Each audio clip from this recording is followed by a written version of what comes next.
Bismillahirrahmanirrahim. A very good morning to everyone out there. I'm Roslan Effendi again, and here we are in this speaking session. I'm so delighted to have our next guest of honor, and she will be our next mentor in this coming C-Suites Accelerator Program in the coming August, which I like to introduce to you guys. Here we have Puan Ailis Sumedi. And Puan Ailis Sumedi was a former Vice President, Group Strategy from MNRB Holdings Berhad. So Puan Ailis, thank you very much for joining me today in this session. I'm so delighted to have you around. Thank you. How are you doing? I'm good. Are you good? Okay, Puan Ailis, can you just walk us a little bit of your role and responsibility and MNRB Holding, and a bit about MNRB Holding. What is that business is all about? Okay. Hello everyone. Assalamualaikum warahmatullahi wabarakatuh. So I am Ailis. I have just recently concluded my stint with MNRB. Where I actually take up the role as the head of the Group Strategy Division. I've been there for the last 5 years, so to speak. So under the Group Strategy Division, we are looking at the corporate strategy, the business performance, performance management, as well as sustainability management, as well as stakeholder management, including investor relations and a few other things. So basically, we also looking at our subsidiaries entities, because MNRB is actually a financial holding group. So under the group, we are managing insurance, takaful, reinsurance, and retakaful businesses. So these are very highly regulated business, as well as very risk sensitive business as well. So there are a lot of governance compliance requirement, as well as how do we position ourselves in the market. Very challenging, and different business entity have different challenges in meeting their business growth objectives, as well as managing their risks and opportunities. Okay, thank you very much for that short brief of introduction of yourself and your role when you were in MNRB Holding. And for all of you out there, I'm pretty sure that when you are looking at opportunity for you to advance yourself into a C-suites position, this is where one of the area that is very, very important for all of you. And all of us, obviously, that we are very good in enhancing and advancing ourselves in the operational area. However, there are not many who has this capability of having a strategic thinking and operationalizing it into a key action plans for it to be implemented successfully. So Puan Ailis, I have a question that I like to know more about. How is your thinking process, and especially when you were in your role, how did you do it? And at the end of our conversation, maybe you can leave 1 or 2 tips that will be helpful for our audience out there, for them to be able to apply as a key points and to make them successful, especially in this strategic thinking. Puan Ailis, how do you develop a group strategy that is coherent across multiple business units with different priorities? Okay. So first thing first, the group as a holding entity we need to have is a bigger picture, is a bigger ambition, the purpose, which actually brings all the units or the subsidiaries entity together with it. However, it's not necessary that all the business entities with different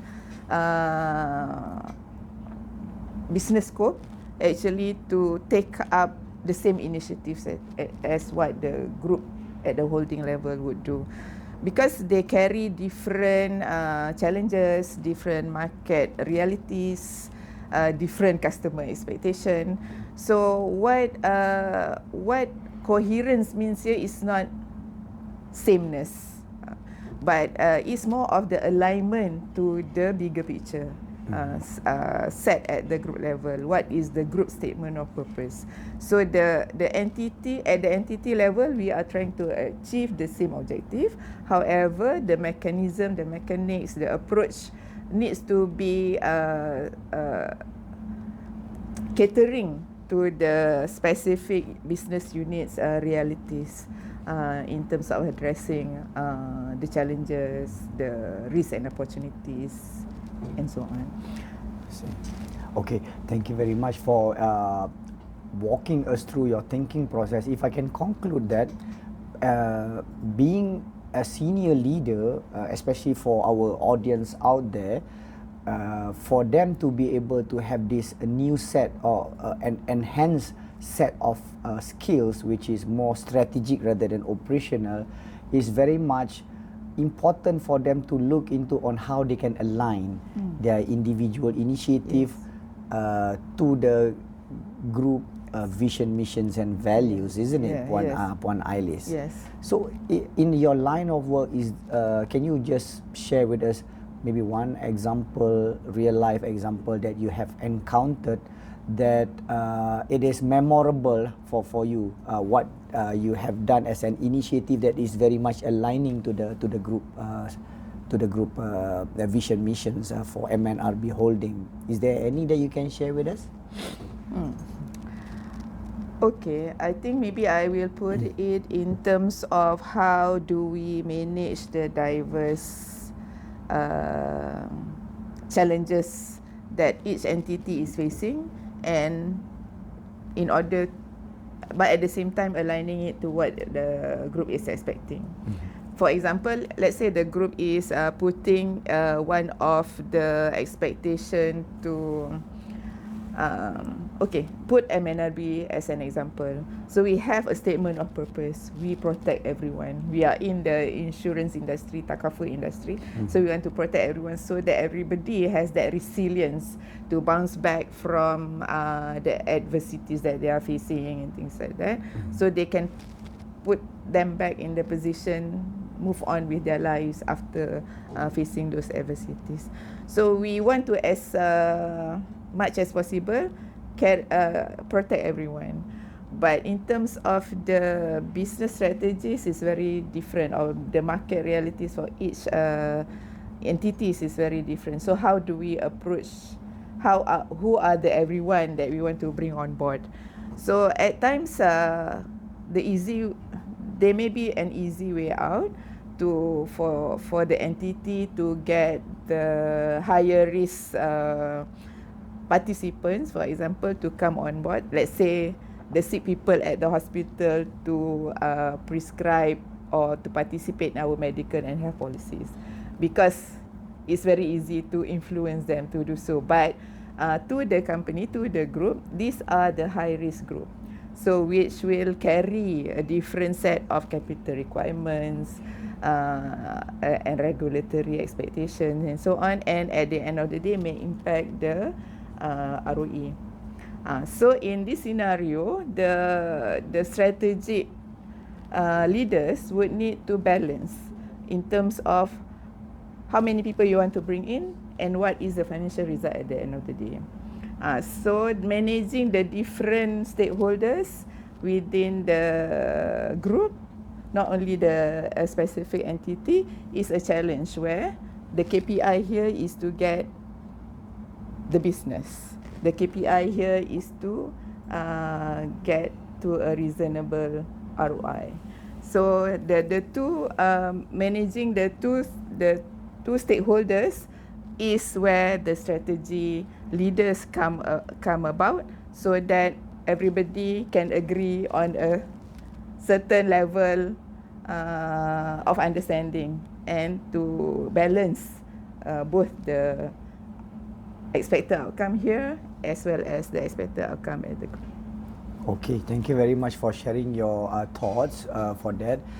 Before we end our conversation, maybe you can give one key takeaway that you like the audience of ours today for them to take up and to be successful in having a strategic thinking skills among themselves, so that when they sit in that position as a C-suites, they will be successful. Okay, I think to transition for the many of you who are more in the operational or looking at certain areas of expertise, in order to transition into a strategic mindset, you need to consider the bigger picture, the enterprise level, connecting the dots between the various stakeholders, the CEOs, the CFOs, the business owners, as well as the operational requirements. So these are the bigger picture, the umbrella picture, where you need to understand how these dots are connected, and therefore you will be able to position your perspective into looking at what is best eventually to achieve the bigger goals. Okay, thank you very much. That is a very helpful and very important points that for all of you out there, if you want to be successful in this career next time, look at the big picture rather than in a small detail, and work on it, and by connecting the dots, so that you will be achieving a greater goods of everything rather than just looking into one tiny portions. Thank you very much, Puan Ailis, for having you today here, and for all of you out there, we are so happy and we are so delighted to feature more of Puan Ailis in our coming C-Suites Accelerator Program in the coming August. So I would encourage you, do seek assistance from your HR. Go and sign up for this program. Come and talk to Puan Ailis more in the program, where you can pick more of her wisdom during that moment. Yeah, Puan Ailis. Inshallah. Yeah. So I want to see you more, and please do that. Sign up and see you in August. Bye bye. Thank you.